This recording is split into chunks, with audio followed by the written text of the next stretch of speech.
आणि आता राजकारणातली सर्वात मोठी बातमी आपण पाहणार आहोत। बातमी आहे देवेंद्र फडणवीस यांच्या संदर्भातली। देवेंद्र फडणवीस काही वेळापूर्वी नवी दिल्लीसाठी रवाना झाले।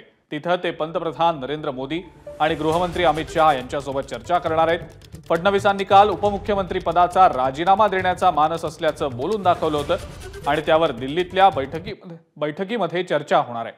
मात्र फडणवीस दिल्लीला रवाना झाले ते नागपूरहून, मुंबईहून नव्हे। याचं कारण म्हणजे राष्ट्रीय स्वयंसेवक संघाच्या अधिकाऱ्यांनी आज फडणवीसांची भेट घेतली। तब्बल 2 तास ही बैठक सुरू होती। विशेष म्हणजे नागपूरमधील फडणवीसांच्या निवासस्थानीच ही चर्चा पार पडली। नागपुरात संघ शिक्षा वर्ग सुरू असल्याने राष्ट्रीय स्वयंसेवक संघाचे सगळे प्रमुख अधिकारी नागपुरात आहेत आणि त्यामुळे काही वरिष्ठ अधिकारी फडणवीसांच्या घरी आले आणि तिथे सुमारे 2 तास त्यांच्यासोबत चर्चा देखील केली।